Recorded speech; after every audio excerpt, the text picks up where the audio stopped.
Don't know, you know. I'm a lady on the first day of reggae dancehall, and me I bring to you and you and you. What me say? Jamaica from the outside. And Jamaica from the outside. And I'm me proud to be a Jamaican. But me say all of we barriers, them are broke down.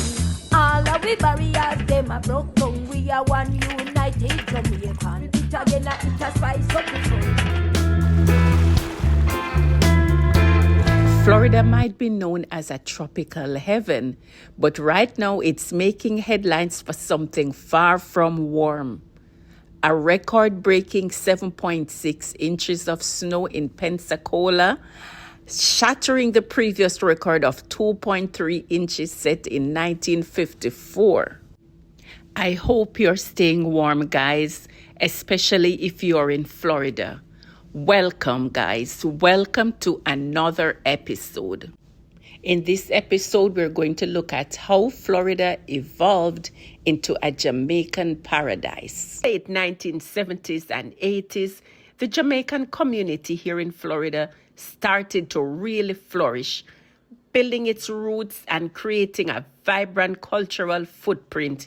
You know how we do things when we go anywhere, guys. Over the years, Florida has even edged out New York, now boasting the largest Jamaican population in the U.S. Oh, yes. With a remarkable growth of nearly 100,000 people between 2011 and 2021, just 4 years ago, this state has transformed into a hub of Jamaican culture, cuisine, and of course, music. Jamaicans in Florida have made rich cultural contributions that continue to shape the state's vibrant identity.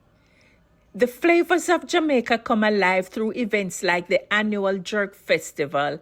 I did a video on that one. Guys, you could check it out. But in addition to the Jerk Festival, we have carnivals, parades, all celebrating the rich culture of Jamaica in Florida. We also have the Jamaican American Association and other such groups throughout Florida that play a vital role in preserving and promoting the cultural heritage by organizing events, workshops, and community programs. The journey of Jamaican culture in Florida has been one of resilience, celebration, and lasting impact. From the early challenges of immigration to the strong cultural presence seen today, Jamaicans have enriched Florida with their vibrant traditions, music, cuisine, and community spirit. I'd love to hear your stories and experiences with the Jamaican culture in Florida. So please share them in the comments below. And if you want to dive deeper, check out my video, The Jamaican Community in Florida, Home Away from Home. Thanks for watching, and until next time, ciao!